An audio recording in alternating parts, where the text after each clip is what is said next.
আসসালামু আলাইকুম। আজকে পররাষ্ট্র উপদেষ্টা দুটি কথা বলেছেন। একটা টেলিভিশনের স্ক্রলে দেখছিলাম, বলছেন যে পুশিন ঠেকানো সম্ভব না, নয়াদিল্লিকে চিঠি দেওয়া হয়েছে। তাহলে একজন আত্মসমর্পণ। অন্যদিকে বলছেন যে ভারত ট্রান্সশিপমেন্ট বাতিল করায় বাংলাদেশের শাপে বর হয়েছে। শাপে বর বলতে তিনি বলছেন যে আমরা স্বয়ংসম্পূর্ণ হয়েছি, কিন্তু সমস্ত ব্যবসায়ীরা বলছেন যে তারা আর্থিক ক্ষতির মুখে পড়েছে। স্থলপথে যেভাবে পণ্য তারা পরিবহন করতে পারত দ্রুত, এখন সেই পানিপথে পাঠাতে গেলে জাহাজে করে খরচও বাড়বে, সময়ও লাগবে। তো এই অবস্থায় কিভাবে আমরা সুবিধা পাইলাম এটা পরিষ্কার না। ওই সুবিধাটাই যদি থাকতো, ব্যবসায়ীরা সবচেয়ে বোঝে তাদের সুবিধা কোনটা, তাহলে তারা আর ওই মানে স্থলপথে কলকাতায় নিয়ে ওখান থেকে বন্দর দিয়ে তাদের গার্মেন্টসের পণ্য বিদেশে পাঠাইতো না। তৃতীয় দেশে পণ্য পাঠাতে গত এপ্রিলে এককভাবে বাংলাদেশের জন্য ট্রান্সশিপমেন্ট সুবিধা বাতিল করেছে ভারত। বিষয়টি ইতিবাচক হিসেবে দেখছেন পররাষ্ট্র উপদেষ্টা তৌহিদ হোসেন। তিনি মনে করেন এটি শাপে বর হয়েছে বাংলাদেশের জন্য। মঙ্গলবার পররাষ্ট্র মন্ত্রণালয় বলছেন, ট্রান্সশিপমেন্ট বাতিলের বিষয়ে আমি যেটা দেখতে পেয়েছি সেটি হলো এটি আমাদের জন্য শাপে বর হয়েছে।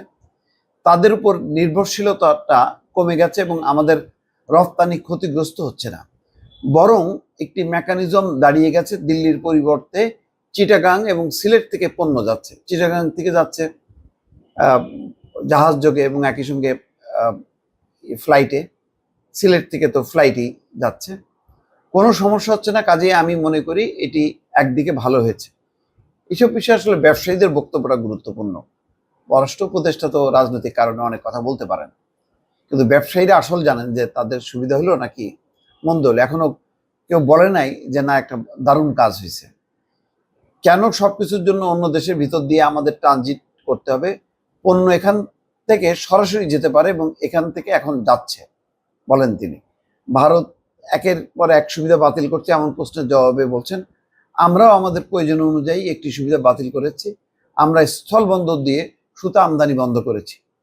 সেটি আমাদের প্রয়োজন ছিল বলেই করেছি, কিন্তু তারা যেটি করেছে সেটি তাদের প্রয়োজনের জন্য করেছে কিনা তা আমি জানি না। অন্তত এটা খোঁচা আছে যে এটা বাংলাদেশকে একটু টাইট দেওয়া, তাদের প্রয়োজন হোক বা না হোক, তারা বাংলাদেশের উপর শত্রুতা চাচ্ছে, সেটাই হয়তো করেছে।